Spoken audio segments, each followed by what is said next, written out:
Hey, what it do, sports world? It's me again. The Winner Circle podcast with me, Ray Diggs, is here, y'all. Where passion meets performance and champions are made.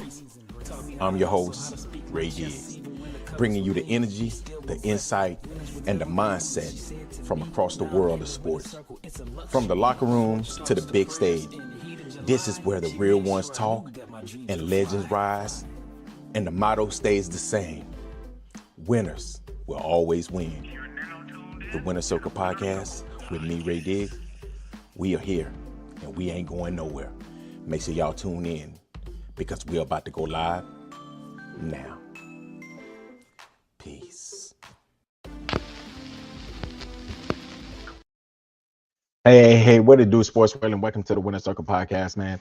I just want to come on here. We want to talk about Patriots second-year quarterback Drake Maye. Drake Maye, the young quarterback for North Carolina, from North Carolina. He made one of the leaps in NFL history. And is this just the beginning? I feel like this is just the beginning for young Drake Maye.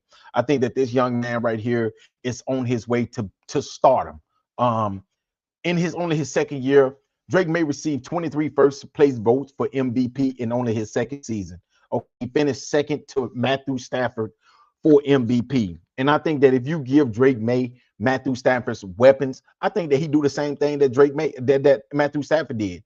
Look at the Patriots offense. You have Stephon Diggs, Pop Douglas. Mario Douglas, Kyle Williams, Keyshawn Butte, Mac Hollins, Hunter Henry, Austin Hooper. Yes, you got those players, and they will be returning next year. And I think they're going to be better. I think that these receivers are going to be better. I think Mac Hollins should get a bigger role this season. Same thing I say about Kyle Williams, Keyshawn Butte,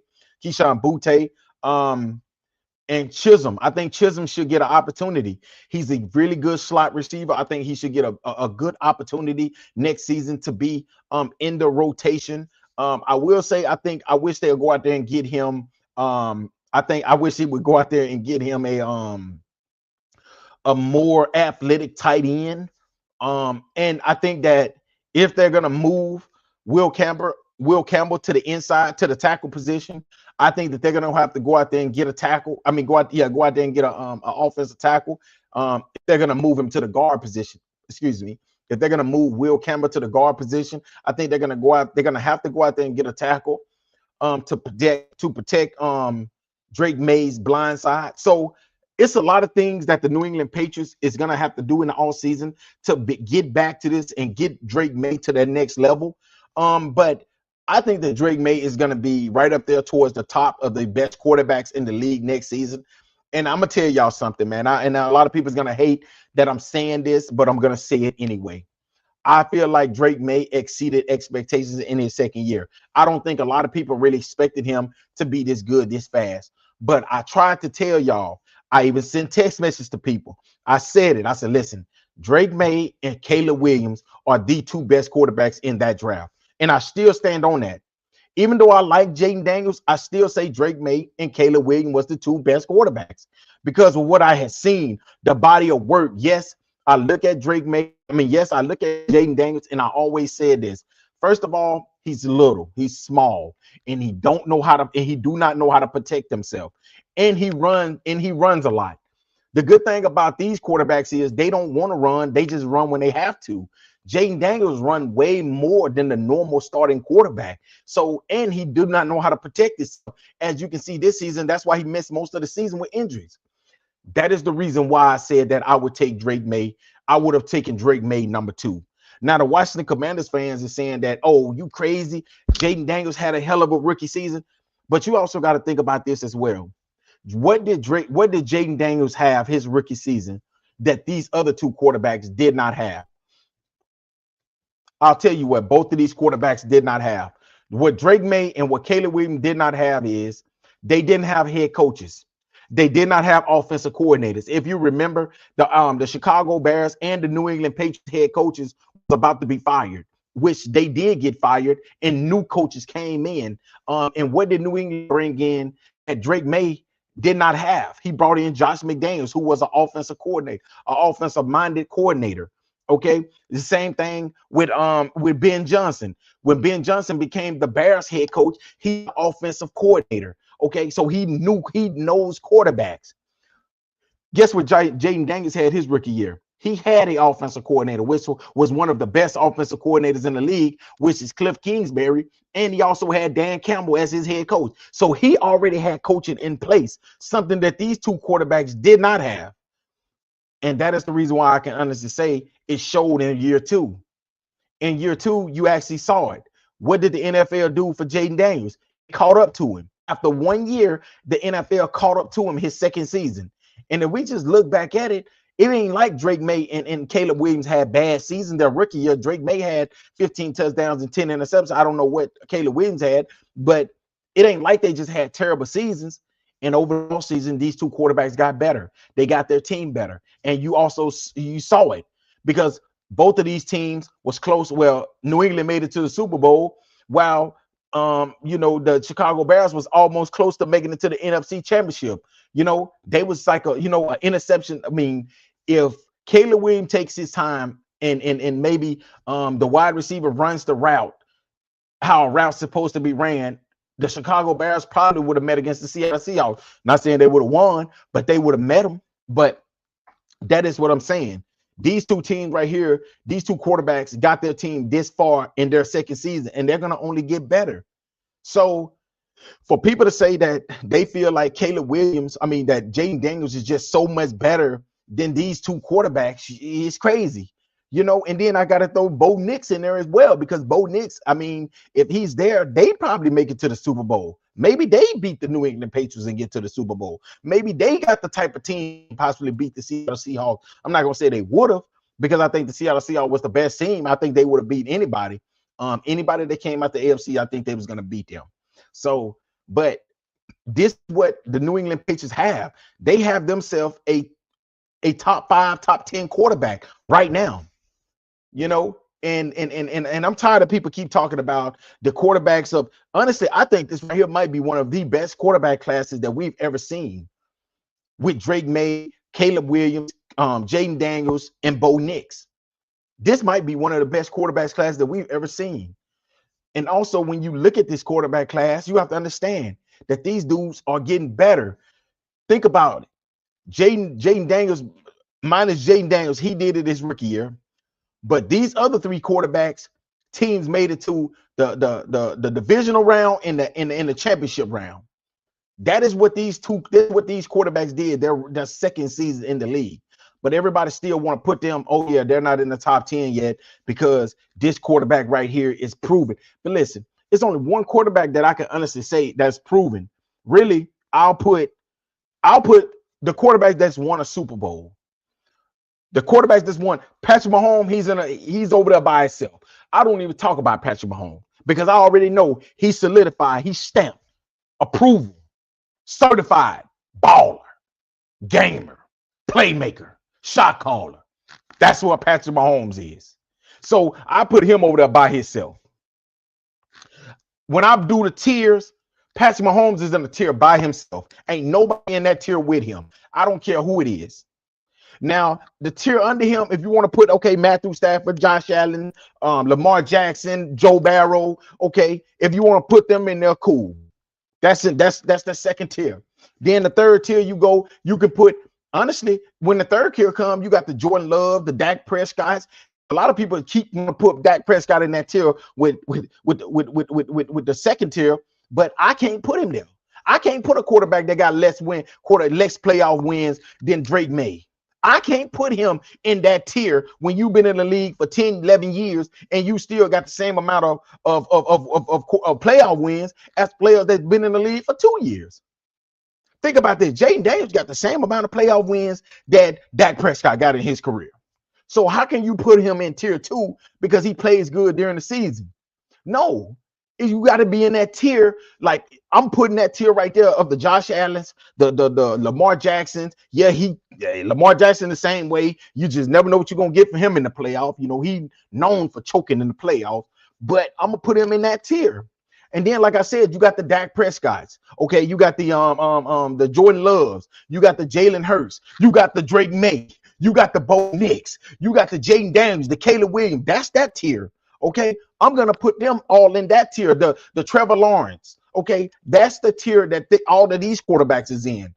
Okay, but you got Patrick Mahomes up there, and if you wanna, and just to say, like, if you want to put Matthew Stafford up there, you know, somewhere close in maybe 1A, I mean 1B, okay, right there behind Patrick Mahomes, cool. He got an MVP, he got a Super Bowl, cool. And then, like I said, you got the Sam Darnolds, okay, but where you want to put Sam Darnold at, you can put him either in the second tier or the third tier. I would put him in the third tier with the Drake Mays, only because I need to see a little bit more from him. But I can also put him in tier 2 because guess what he done did that a lot of them quarterbacks in there ain't did. He done did something that that Lamar Jackson haven't done. He done did something that Josh Allen hasn't done. Okay, he done did something that Joe Barrow haven't done. He's won a Super Bowl.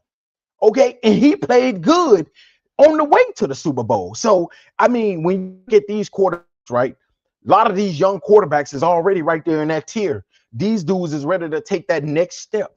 And I think that next season, these quarterbacks is going to take over. I think that they'll be the one that's in that second tier, okay, challenging to be in the first tier with Pat Mahomes. Because like I said, when you win 3 Super Bowls in your first 10 years, you have to be in a tier by yourself with 2 or 3 Super Bowl, with 2 or 3 MVPs, okay? Patrick Mahomes he's just that dude, okay? And I might talk shit about him, but at the end of the day, I respect him. Because guess what? He's really like that. But I think that Drake Maye, I think that this is the beginning of something special for this young quarterback. And I'm happy that and I'm going to say this right here before I get off. I'm so happy that he lost this Super Bowl. I'm not happy that he lost, but I'm happy that he can finally get that niceness. I think that Drake Maye is too nice, in my opinion. I think that he's way too nice. And I don't like a nice player. I like that killer like Tommy Edward Patch, like Tom Brady. I like that dude that know for a fact when you give him that ball with 2 minutes to go and they're down by 3, you might as well go ahead and the visitors, I mean the fans might as well go ahead and head for the exit because you know what's about to happen. I hope that this right here turns Drake Maye into that type of player. If I'm Drake Maye, I go and I take out the VCR, the VHS tapes, blow them off, and I look at what Thomas Edward Patrick Brady did when he was with the New England Patriots, how he read defense, the way he called out the Mike linebackers, the way he pick apart defenses when he knew that he had a defense on their heel, he picked them apart like he did the Legion of Boom, like he did the Philadelphia Eagles, like he did so many teams like that. And I hope that this is what I hope that Drake Maye do. I hope he take notes from what Tom Brady did. And I hope that he instill that into his game next season, because I think that this next season is critical for Drake Maye. He has to come out there next season and be on top of his game, and I think he will. 6'4", 220 pounds, a quarterback that can throw, a quarterback that can run, very accurate. I think that Drake Maye is just the beginning. I do not think that this is a full goal quarterback. Like Cam Newton said, I think Cam Newton is jealous of this young man because he wished that he could throw like this. Was Cam Newton the MVP? Yes. Was Cam Newton a really good NFL player? Yes. Okay, but these quarterbacks nowadays can throw. Not only can they run, these quarterbacks are very accurate. And that's something that Cam Newton was. He wasn't accurate. And it hurts me that all-time, a hell of a young all-time great quarterback. I'm not gonna say all-time. He was a really good quarterback. Continue to bash these young quarterbacks of today. Okay, it's like kind of like, man, how he's just jealous of these young quarterbacks, man. And it's sad, man. Honestly, it's sad. But like I said before, man, I think Drake Maye, this is the beginning. I don't think this right here, he made the biggest leap in NFL history. I think that this right here is the beginning for this young quarterback from North Carolina. I think next season he's going to pretty much build on this. And like I said before, I think that hopefully he looks at what he did this year. He looks at the things that he did in the playoff wrong, and he right those wrongs. And I expect for him to do it, man. I expect for him, like I said, Stephon Diggs will be back next season. You got the running backs, hopefully TreVeyon Henderson. You know, TreVeyon Henderson, I'm gonna be honest, I think those concussions kind of hurt him, because after he had those concussions, it's like he did not want to be hit anymore. It's like he just did not want to be. It's like this dude, every time he got the ball, he was looking to get to the sideline to get out of bounds. Okay. And I just don't know about that, man. I don't know if that right there is a good thing. But I expect the Patriots team to be really, really good. Like I said, they found their quarterback. They got stability in house now. They got Vrabel as their head coach. You got Josh McDaniels as the offense coordinator. And I think that Josh McDaniels will start to pretty much give Drake Maye more control of this offense, like he did Tom Brady. He gave Tom Brady control of this offense. And I think that he would do the same thing for Drake Maye. But hey, like I said before, man, I'm a Drake Maye fan. And I expect for him to do big things next year. But hey, thank y'all again, man, for staying up late with me. Thank y'all again for tuning in to the Winner Circle podcast. We'll be coming on next week. We're gonna be talking about some great things next week as well. So make sure y'all tune in to the Winner Circle podcast with me, Ray Diggs. Until next time. And also, man, I just want to say before I go off, hey, make sure y'all go over there to my boys over there, C-Ark Sports, y'all know how you spell C, like you're going out to C-Ark, A-R-K Sports. Go over there, like their podcast. The YouTube channel, man, they do great things over there. Actually, I was watching the game tonight, junior high basketball. So, man, make sure you go over there, like their page, subscribe to their YouTube channel, and show them love over there as well, man, at C-Ark Sports, man. They had a great show on Sunday where they tuned in. They was talking about high school football and why recruiting is dried up right now in Warren, Arkansas, Warren Lumberjacks. So, hey, make sure y'all go over there, man, and like and subscribe to their page. And also, let's be careful with this.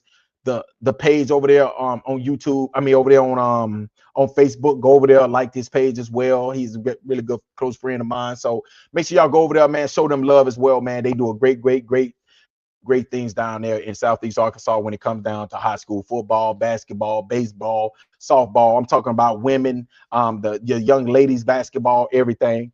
Hey, if you want to, like I said, if you cannot make it out to a game, they always screaming over there on their page, C-Ark Sports, their YouTube channel. They always screaming. Facebook Live. So make sure y'all go over there, man, and like their page. Like I said, if you cannot make it out to games, they always at games. They always screaming. So make sure y'all go over there, man, and show them some love as well. Until next time, man, thank y'all again for listening to another great segment of the Winner Circle podcast with me, Ray Diggs. Until next time, peace. Mr. Diggs, we're on in 5.